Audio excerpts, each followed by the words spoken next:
The Re-DCEU.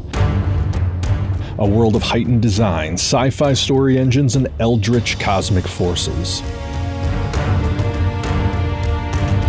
In a Gotham cross between the Tim Burton designs and old world London, orphan Dick Grayson tracks down the Batman on a mission of vengeance for his parents. Bruce Wayne, in his prime as urban legend Batman, has just begun to unravel a secret plot to sabotage geniuses, disfigure public servants, and drive the poor to desperation. All of whom Batman spends his nights beating to a pulp. The Dark Knight and his young ward will learn that brutalizing crime may be blinding them to a bigger enemy. The alliance of Black Glove or Court of Owls elites with Hugo Strange and his monster factory. Aging space cop John Stewart crashes to Earth. He hasn't been here in decades since the death of his partner, Hal Jordan. But with no one to trust, an Earthling is his only hope to return to the Princess Starfire and defend her planet Tamaran from an impending attack by alien warlord Mongol. Mongol is stealing planets from their orbits to blackmail the Galactic Council. Overwhelmed by all of this is millennial slacker artist Kyle Rayner, who will learn the discipline to unlock the potential of his creative mind, and in so doing, perhaps convince John Stewart that Earth is worth saving after all. Cynical globe-trotting reporter Lois Lane and up-and-coming reporter Clark Kent independently chase a link between the US government's Cadmus project and the criminal syndicate Intergang, armed with sci-fi weapons like the Metallo-Cyborg and Bizarro drones. Lois and Clark's paths collide at Lex Luthor, the only man smart enough to communicate with an ancient alien satellite pulled out of orbit in the 1950s, codename Brainiac. From there, it's a race against destruction as the two most powerful minds on Earth battle to control or destroy the planet, with Superman and Lois barely able to keep up.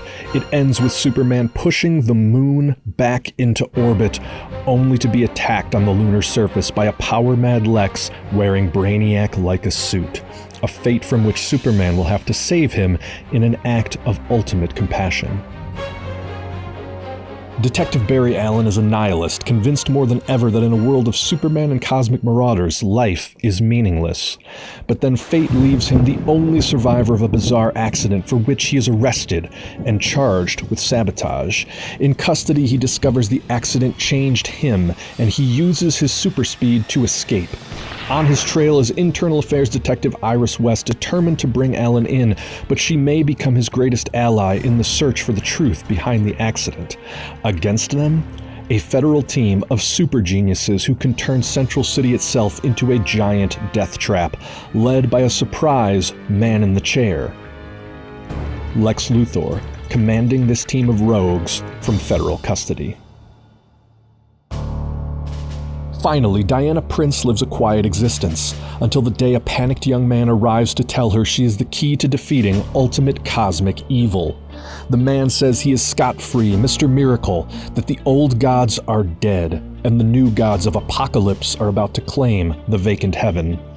So begins a quest for Diana to rediscover her past, as the death of the gods and the disappearance of all Themyscirans have left her amnesiac and powerless.